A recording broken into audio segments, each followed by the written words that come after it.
চুল আর পায়ের গোড়ালি আপনি রোজ দেখেন, আর আরো অনেক কিছু দেখতে পাবার স্বপ্ন দেখেন। স্বপ্নে যাকে ইচ্ছে মতন দেখেন, আমি সেই মেয়ে। বিহারের প্রত্যন্ত গ্রামে দিনের আলোয় যার ছায়া মারানো আপনার ধর্মে নিষিদ্ধ, আর রাতের গভীরে যাকে বস্তি থেকে তুলে আনতে পাইক বরকন্দাজ পাঠান আপনি, আর সুসজ্জিত বিছানায় যার জন্য অপেক্ষায় অধীর হয় আপনার রাজকীয় লাম্পট্য, আমি সেই মেয়ে। আমি সেই মেয়ে আসামের চা বাগানের ঝুপড়ি কামিন বস্তি থেকে যাকে আপনি নিয়ে যেতে চান সাহেবী বাংলোয় মধ্যরাতে। ফায়ার প্লেসের ঝলসে ওঠা আলোয় মোদির চোখে দেখতে চান যার অনাবৃত শরীর, আমি সেই মেয়ে। রাজস্থানের শুকনো উঠোন থেকে পিপাসার জল আনতে যাকে আপনি পাঠিয়ে দেন 10 মাইল দূরের সরকারি ইদারায়, আর 20 মাইল হেঁটে ক্লান্ত বিধ্বস্ত যে রমণী খরা কাঠে ঘরে ফিরলেই যাকে বসিয়ে দেন চুলার আগুনের সামনে আপনার রুটি বানাতে, আমি সেই মেয়ে। আমি সেই মেয়ে যাকে নিয়ে আপনি মগ্ন হতে চান গঙ্গার ধারে, কিংবা ভিক্টোরিয়ার সবুজে, কিংবা সিনেমা হলের নীল অন্ধকারে, যার চোখে আপনি এঁকে দিতে চান ছোট স্বপ্নের কাজল, আর ফুরিয়ে যাওয়া সিগারেটের প্যাকেটের মতো যাকে পথের দুপাশে ছুঁড়ে ফেলে আপনার ফুল সাজানো গাড়ি শুভ বিবাহ সুসম্পন্ন করতে ছুটে যায় শহরের পথে। কোণে দেখা আলোর গোধূলিতে একা দাঁড়িয়ে থাকা, আমি সেই মেয়ে। আমি সেই মেয়ে, এমনকি দেবতাও যাকে ক্ষমা করেন না।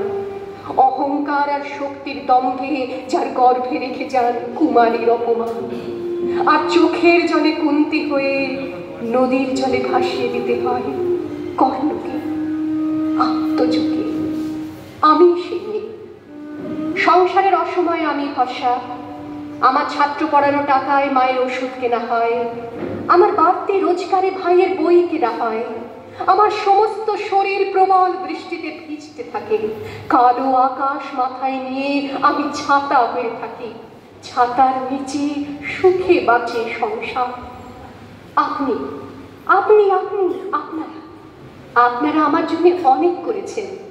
সাহিত্যে, কাব্যে, শাস্ত্রে, লোকাচারে আমাকে মা বলে পুজো করেছেন, প্রকৃতি বলে আদিক্ষেতা করেছেন, আবার শহরগঞ্জের কানাগলিতে ঠোঁটে রং মাখিয়ে কুপি হাতে দাঁড় করিয়েও দিয়েছেন। হ্যাঁ, আমি সেই একদিন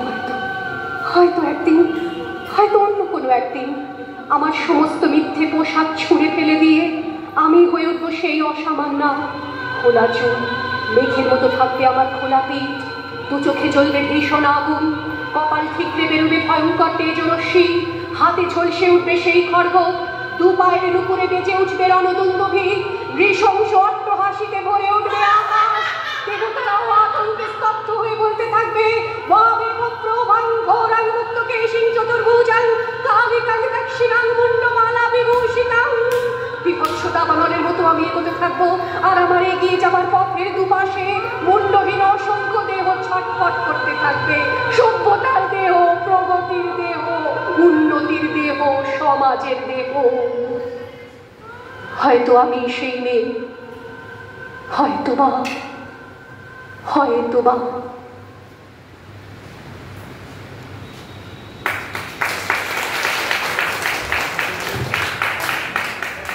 অনেক ধন্যবাদ। অসাধারণ তার নৃত্য পরিবেশনা।